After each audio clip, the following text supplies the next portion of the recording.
안녕하세요. 상상빌더입니다. 본 녹음은 타입캐스트를 이용하였습니다. 437번째 독서 요약입니다. 책 정보. 제목 무패영업. 저자 다카하시 고이치. 출판일 2022년 5월 18일. 저자 소개. 저자 다카하시 고이치 경영인 사업가. 도쿄대학교 경제학부를 졸업하고 외국계 전략 컨설팅 회사를 거쳐 25세의 기업 연수 전문 회사 얼루 주식회사의 창립 멤버로 참여했다. 미팅 약속을 잡기 위해 하루에 100통의 전화를 돌리고 수십 명 규모의 영업 조직을 맨 땅에서부터 만들며 얼루가 상장 기업이 되는 발판을 마련했다. 2011년에는 토렉스 주식회사를 설립하고 현재까지 대표를 맡고 있다. 지금까지의 경험을 바탕으로 상장 기업을 중심으로 50개 업종, 3만 명 이상의 영업사원 교육을 지원했다.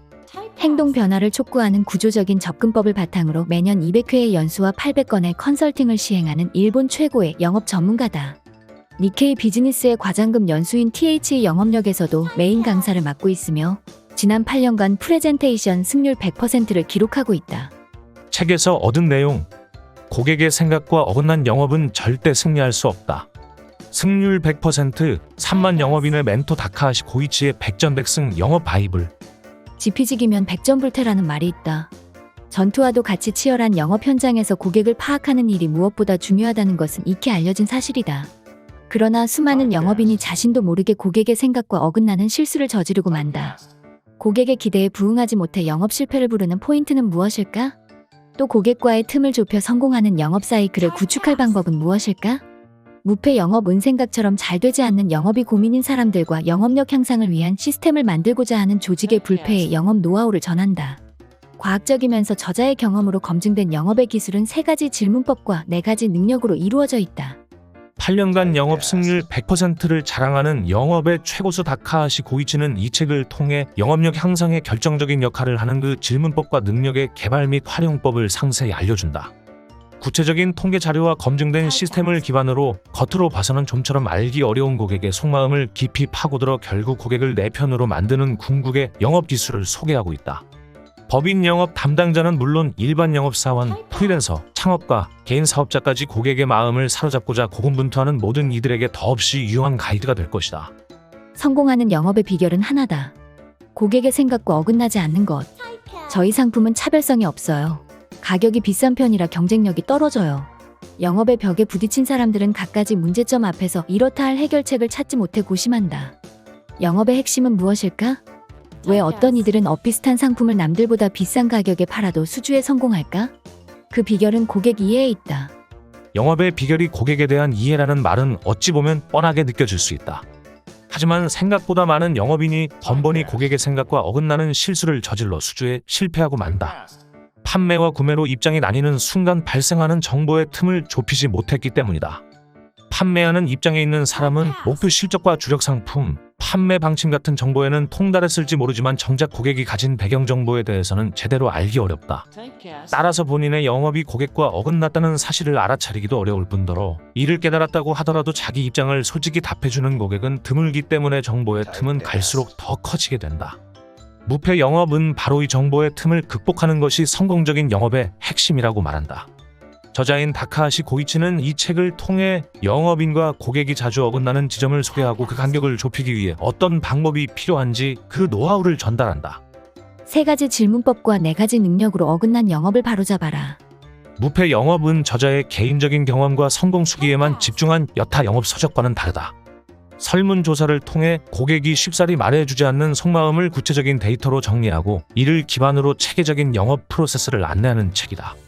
이 책은 3가지 질문법과 4가지 능력을 활용하여 영업력을 향상할 것을 제안한다. 여러 영업 미팅 안건 중에서도 저자가 특히 강조하는 것은 대응 방식에 따라 성패가 크게 좌우되는 접전 안건이다.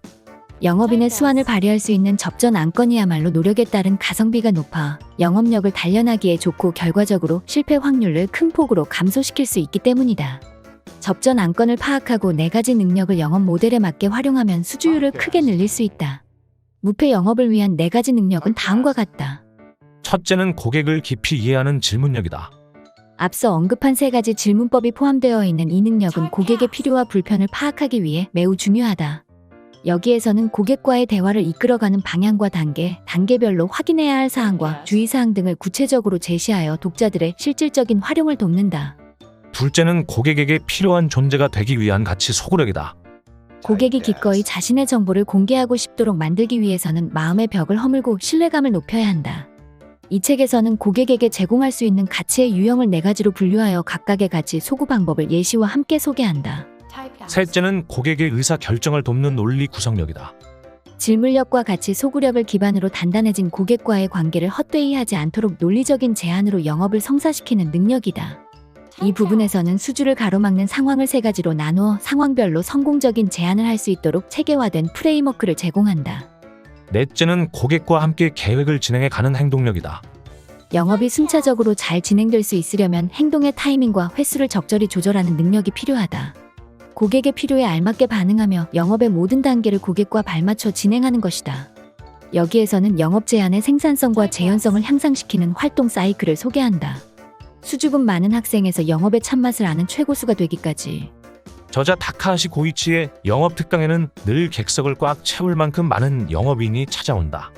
학교 친구들에게 말도 걸지 못하던 부끄럼쟁이 학생이라고는 믿을 수 없는 모습으로 여러 사람 앞에서 강연을 하고 고객의 마음을 파고드는 영업의 즐거움을 이야기한다. 저자는 타고난 천재 영업인과는 거리가 먼 자신도 승률 100%를 기록할 수 있었던 것처럼 영업은 누구나 배울 수 있는 기술의 영역이라고 말한다.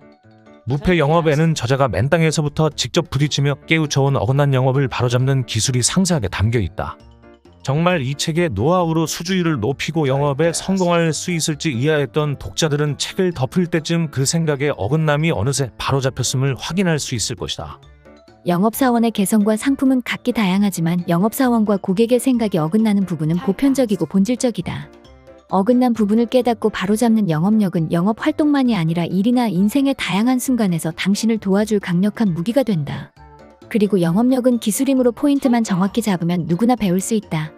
영업 현장에서는 영업 전략을 잘 세우면 접전을 피해 편하게 이길 수 있다라는 말을 자주 한다. 하지만 이 말에는 큰 함정이 숨어 있다. 접전을 피해서 싸우지 않는 것과 접전이 벌어지기 전에 수월하게 이기는 것은 언뜻 비슷해 보이지만 전혀 다른 행동이다.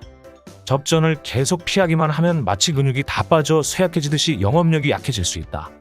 요즘은 AI의 보급으로 영업직이 사라진다는 말이 들리고 영업은 하고 싶지 않아 하는 젊은이들이 많다고 한다.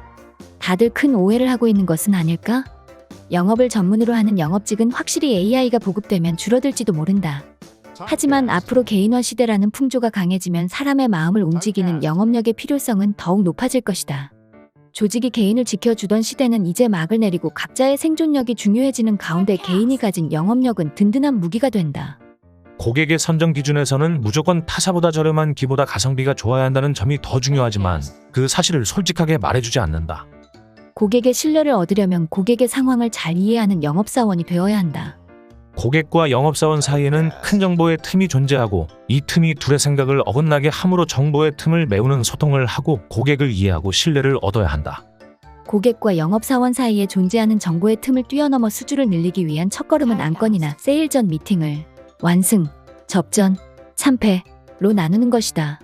정보의 틈을 반드시 메워야 하는 접전 안건에 주력해 접전 안건에 대응하는 힘을 키우며 결과적으로 편하게 이길 수 있는 안건의 폭이 넓어져 이익률이 올라간다. 접전 안건에는 3가지 유형, 경쟁사가 있는 안건, 보류를 고민하는 안건, 자체 제작을 고민을 안건이 있으며 접전에 강해지려면 고객이 무엇 때문에 고민하는지를 파악해 행동으로 보여주어야 한다. PDCA는 PLAN 계획, DO 실행, CHECK 확인, ADJUST 조정 외 과정을 말한다. 접전을 주도하는 3가지 질문을 중심으로 PDCA 계획, 실행 확인, 조정을 반복하며 고객이 어떤 식으로 발주처를 선택하는지에 대해 자세히 알 수 있어 필승 전략도 쌓을 수 있다. 결정 순간을 파악해보면 자기 예상과 다른 순간에 결정이 나는 경우가 많다. 그 안에는 일찌감치 결정 나는 영업과 싸우기도 전에 지는 영업이 존재한다. 고객은 잘 모르는 영업사원에게 부정적인 이미지를 가지고 대하기 때문에 일찌감치 결정 나는 영업으로 만들려면 어긋난 영업으로 낙인 찍힐 수 있는 지뢰를 밟지 않고 고객의 상황을 잘 이해하는 영업을 할 수 있는 기술을 익혀야 한다. 고객의 상황을 잘 이해하는 영업을 할 수 있는 능력에 질문력, 가치 소구력, 논리 구성력, 행동력이 있다. 접전을 주도하는 3가지 질문은 질문력의 일부다. 영업사원과 어긋나서 실망하는 요인 중에 영업사원이 궁금해하지 않아서 불만을 느끼는 항목은 크게 두 가지로 나뉜다. 하나는 회사가 추구하는 바와 지향하는 방향성이고 다른 하나는 회사가 겪고 있는 문제나 고민이다. 많은 영업사원이 고객의 고민과 문제를 개인 수준에서 단편적으로만 듣고 회사 전체의 고민이나 문제까지는 확인하지 않은 채 제안을 한다. 접전 상황에서는 품평이라도 하듯 강한 경계심을 보이는 고객을 상대로 자세한 사정과 핵심을 알아내야 한다. 질문력의 기본편에 속한 4가지 단계, 토대 만들기, 시작 질문, 심층 질문, 구체적 질문에 대해 알아두자. 고객이 생각하는 이상과 현실의 차이를 기준으로 문제의 중요성을 확인한 후에 제안을 할 때는 질문력의 응용편을 활용한다. 여기서 문제 해결 질문이 등장한다. 상황 파악 질문, 심층 질문, 각성 질문, 유도 질문을 자연스러운 흐름을 타고 전개해 나가면 고객과 영업 담당자 모두가 원하는 방향으로 이야기가 진행된다. 고객에게 질문을 하고 싶지만 집요하게 묻기 어려운 상황에 직면하기도 한다. 이때 가치 소구력이 도움이 된다. 평상시에 가치 소구력을 갖추고 있으면 질문하기도 쉽고 고객과 깊은 관계를 형성할 수 있도록 도와주는 가치 상향 요소로도 작용한다. 가치 소구력의 부족으로 고객이 영업 담당자의 매력이나 가치가 느껴지지 않아서 다시 만나고 싶지 않다는 생각을 했을 때 어떤 매력이나 가치가 부족한지 그 세부 내용을 조사해보면 응답률이 한쪽으로 치우치지 않고 골고루 분포되는 특징을 보인다. 고객은 불만이 있어도 직접적으로 말하는 경우가 거의 없으니 반드시 피드백을 요청해야 한다. 가치 소구의 사분면을 파악해서 가진 패를 늘린다. 1. 난이도가 낮고 실행하기 쉬운 업무 제공과 적당한 소통. 2. 감성적 가치를 소구하는 호감과 공감. 3. 기능적 가치를 소구하는 정보 제공과 인적 지원. 4. 감성적 가치와 기능적 가치를 둘 다 높은 수준으로 소구하는 플러스 알파와 조언. 제안을 성공시키는 능력은 논리 구성력이다. 제안서를 쓸 때는 필요 조건과의 일치도, 문제나 상황에 대한 이해도, 가성비, 우려나 불안을 해소할 대책에 특히 신경 써야 한다. 제안에서 서로 어긋나는 원인은 영업 담당자와 고객의 생각이 맞지 않거나 고객의 생각이 정리되지 않은 상태에서 제안을 했기 때문이다. 고객의 고민이나 문제에 맞는 제안을 하기 위해 기본적인 논리 구성력을 활용한 세일즈 미팅은 4단계로 나뉜다. 1. 문제를 끌어내는 질문. 질문력과 가치 소구력을 적절히 발휘해서 고객의 고민을 끌어낸다. 2. 문제를 정리하는 질문. 고객의 고민과 문제를 빠짐없이 알아낸다. 3. 필요 조건 정리. 고객이 안고 있는 고민과 문제의 키워드를 찾아내고 누락 여부, 구체화, 우선순위를 조율한다. 4. 자사 대응책 제시. 고객의 문제와 딱 맞아떨어지는 제안을 제시한다. 경쟁사, 보류, 자체 제작 등 다른 선택지가 강력하고 난도가 높은 접전 안건은 대립 논리를 활용해서 자사 제안의 약점과 경쟁사 제안의 강점을 지워야 한다. 필요 조건 정리는 주로 제안 활동의 전반부 안건 발생 직후부터 임시 제안을 할 때까지 해서 힘을 발휘한다. 한편 쉽게 결정이 나지 않는 어려운 안건은 후반부 임시 제안부터 클로징까지 해서 대립 논리가 활약한다. 고객과 함께 계획을 진행하는 행동력을 높이려면 영업에 서툴다는 느낌을 주지 않도록 고객의 질문과 요청에 대한 대응 반응과 연락 빈도에 특히 신경 써야 한다. 영업의 고수들은 세일즈 미팅뿐만 아니라 미팅 전후의 전화나 메일로 고객과 자주 소통한다. 사내 협조를 요청하는 시점이 빠르고 회사 내부와 고객과 계속 소통하며 천천히 제안서의 완성도를 높인다는 점이 특징이다. 세일즈 미팅에서 제안을 할 때는 단연코 가성비가 제일 중요하다. 그 다음은 신뢰도와 타사와의 가격 차이다. 타사보다 제시 가격이 비싸다는 사실을 알았을 때 저희 서비스에는 독자적인 강점이 있습니다. 라고만 강조하면 거절당하기 쉬우니 주의한다. 프레젠테이션은 클로징부터 거꾸로 생각한다. 그러면 프레젠테이션을 마친 후에 스스로 자신의 예상을 평가해 볼 수 있다. 품위형 안건에서 고객이 경영진에게 강조하는 요소로 가성비와 필요 조건에 대한 적합도가 과반수를 차지하며 상위 1, 2위에 올랐다는 점을 명심하자. 3위는 발주처의 실적 및 신뢰도였다. 품위형 안건의 클로징 단계에서는 회신하지 않아도 괜찮은 숙제가 있어야 유리하다. 무언가 할 수 있는 여지를 남겨두면 향후 전개 양상이 달라진다. 질문력, 가치 소구력, 논리 구성력, 행동력이라는 4가지 능력을 가지고 있으면 영업 생산성이 비약적으로 상승한다. 대표적인 예가 10분 영업으로 전화 통화 10분과 10분 만에 쓰는 참고 메일이다. 영업 대상 수를 기준으로 영업 모델을 둘로 분류한다. 대상 수가 많고 순서대로 목록을 순환하듯 영업하는 방식이 루트 세일즈, 대상 수가 한정적이라 한 거래처를 집중 공략하는 방식이 어카운트 세일즈다. 루트 세일즈는 한 명의 영업 담당자가 많은 거래처를 대상으로 영업을 하며 고객과의 접점을 늘리고 만나야 하는 고객을 적절한 타이밍에 만나는 것이 중요하다.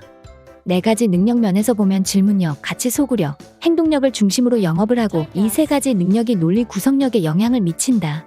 어카운트 세일즈는 하나의 고객사가 확보한 예산 안에서 자사의 점유율을 얼마나 올릴 수 있는지가 중요하기 때문에 고객의 의사결정과 관련된 내부 정보를 자세하고 폭넓게 수집해서 압도적인 설득력을 발휘할 수 있는지 여부가 승부를 가른다.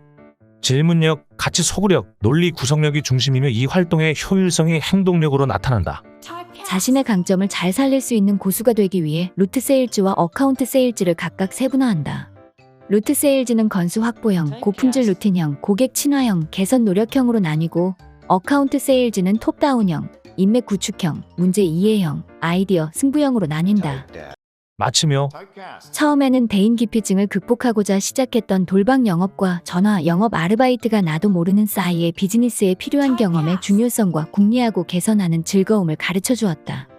나는 지금도 낯을 많이 가리지만 그래도 영업이라는 일 덕분에 사람들과 대화하는 것 자체에 대한 공포는 놀랄 만큼 좋아졌다. 대학을 졸업하고 컨설팅 회사에 입사하자 생각하고 또 생각하는 일의 괴로움과 즐거움을 깨닫게 해준 상사와 선배, 동료를 만났다. 나는 그들에게 구조화라는 말을 하루에도 셀 수 없이 들었다. 계속 성과를 내는 회사나 영업 수완이 뛰어난 비즈니스인은 성공을 위한 체계를 갖추고 있어 높은 재현성을 유지한다. 반대로 좀처럼 공경에서 벗어나지 못하는 기업이나 개인을 보면 힘들게 하는 요인들이 복잡하게 얽혀 있다. 그 문제를 해결하지 못하면 그들의 상황은 좀처럼 변하지 않는다. 나는 겉으로 드러나는 일이나 말의 이면에 있는 구조에 아주 중요한 의미가 있다는 사실을 실감했다. 25의 나이에 창업을 했지만 실적도 상품도 전혀 없는 맨땅에서 고객을 찾아 나서야 했다. 미팅 약속을 잡기 위해 하루에 100건의 전화를 하고 아침, 점심, 저녁 모두 접대를 하는 일상이 시작되었다. 15년도 더 된 일이지만 당시 스마트폰도 SNS도 없었던 시대에 독립해서 회사를 차리고 고객을 확보하는 일은 쉽지 않았는데 신규 거래처를 확보하기 위해 고전하던 중에 학생 시절에 했던 아르바이트 경험과 첫 직장에서 배운 것들이 다시 떠올랐다. 이름도 모르는 회사에 발주하는 고객의 심리는 뭘까? 생각하며 시행착오를 거듭하던 끝에 일부 상장 기업의 고객을 확보할 수 있었고 막 대학을 졸업한 신입사원도 성과를 낼 수 있게 되었다. 처음 창업한 오두 주식회사에서 6년간 창업 멤버로 임원을 맡았다. 막 창업을 했을 당시에는 넘치는 의욕을 가지고 신규 거래처를 확보하러 다녔지만 조직이 확대되면서부터는 대표이사, 부사장으로서 회사 전체의 체계를 세우는 데 주력했다. 영업 경험이 없는 직원을 채용해도 교육을 통해 조직 전체가 성장할 수 있도록 구조한 것이다. 체계가 잘 갖춰질수록 경영자는 현장에 가지 않는 편이 오히려 실적에 도움이 된다는 사실을 깨달았다. 오두 주식회사는 내가 임원직에서 물러나고 몇 년 뒤에 더 많이 성장했고 상장 기업이 되었다. 얼마 전 사장에게 축하한다는 메시지를 보냈을 때 아직도 그곳에 다카하시 어록이 뿌리 깊게 남아있다는 이야기를 듣고 너무나 기뻤다. 상품도 실적도 없는 상태에서 회사를 차리고 직접 영업을 뛰며 대기업 거래처를 확보했으며 누구나 성장할 수 있는 체계까지 만들 수 있었던 것은 정말 감사한 일이다. 전 직장의 직원들과 우리를 지탱해 준 고객, 그리고 비즈니스 파트너 여러분에게는 아무리 감사의 말을 전해도 모자란다. 어린 시절 낯을 심하게 가리는 성격 때문에 10년 이상 고민했던 내가 지금 이렇게 나름대로 일을 할 수 있게 되기까지 영업이라는 일은 내 인생을 크게 바꿔주었다. 요즘은 AI의 보급으로 영업직이 사라진다는 말이 들리고 영업은 하고 싶지 않아 하는 젊은이들이 많다고 한다. 다들 큰 오해를 하고 있는 것은 아닐까? 영업을 전문으로 하는 영업직은 확실히 AI가 보급되면 줄어들지도 모른다. 하지만 앞으로 개인화 시대라는 풍조가 강해지면 사람의 마음을 움직이는 영업력의 필요성은 더욱 높아질 것이다. 조직이 개인을 지켜주던 시대는 이제 막을 내리고 각자의 생존력이 중요해지는 가운데 개인이 가진 영업력은 든든한 무기가 된다. 제대로 된 체계와 사고를 바탕으로 실천하면 스스로 영업력이 방점이라고 생각하는 사람이라도 얼마든지 성장할 수 있다. 예전에는 사람들과 이야기하는 일이 공포였던 나는 영업력이 상승하는 체험을 통해 인생관도 바뀌고 인생의 선택지도 크게 늘었다. 내가 이 책을 쓴 목적은 단 한 가지다. 영업력을 키우고 고객에게 선택받는 즐거움을 되도록 많은 사람에게 전해서 독자 여러분의 인생에도 선택지가 늘어나는 계기가 되기를 바랐다. 마지막으로 소중한 독자 여러분께 이 책을 읽어주셔서 정말 감사합니다. 이 책이 당신의 인생을 바꾸는 계기가 되었으면 좋겠습니다. 이상으로 독서 요약을 마치겠습니다. 감사합니다.